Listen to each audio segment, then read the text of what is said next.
എനിക്ക് വളരെ നന്നായി തോന്നിയ ചില കാര്യങ്ങളുണ്ട്. അതിലൊന്ന്, 7 അതായത് മികവിന്റെ കേന്ദ്രങ്ങൾ, ഇന്ത്യയെ, കേരളത്തെ ഒരു വിദ്യാഭ്യാസ ഹബ്ബാക്കി മാറ്റുമെന്ന് ആദ്യ ബജറ്റ് മുതൽ, അതായത് 2016-17 ഒന്നാം പിണറായി ഗവൺമെന്റിന്റെ ബജറ്റ് മുതൽ പറയുന്നതാണ്.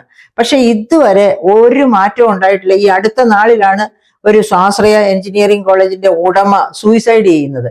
അപ്പൊ അത്തരം ഒരു അവസ്ഥയാണ് കേരളത്തിൽ ഇപ്പോൾ നിലനിൽക്കുന്നത്. അത് തന്നെയല്ല, പ്രീ ഡിഗ്രി കഴിയുമ്പോഴേ നമ്മുടെ കുട്ടികളെല്ലാം നാട് വിട്ട് വിദേശത്തേക്ക് പോവുകയാണ്.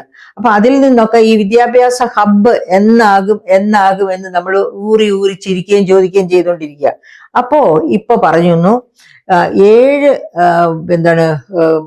മികവിന്റെ കേന്ദ്രങ്ങൾ സൃഷ്ടിക്കുമെന്ന്, 7 കേന്ദ്രങ്ങൾ സൃഷ്ടിക്കുമെന്ന്. അപ്പൊ അങ്ങനെ പറയുമ്പോൾ അത് ഏത് കോളേജുകളോ ഏത് സ്ഥാപനങ്ങളോ ആകട്ടെ, അതൊരു നല്ല നാന്ദിയാണ്, നല്ല ആരംഭമാണ്.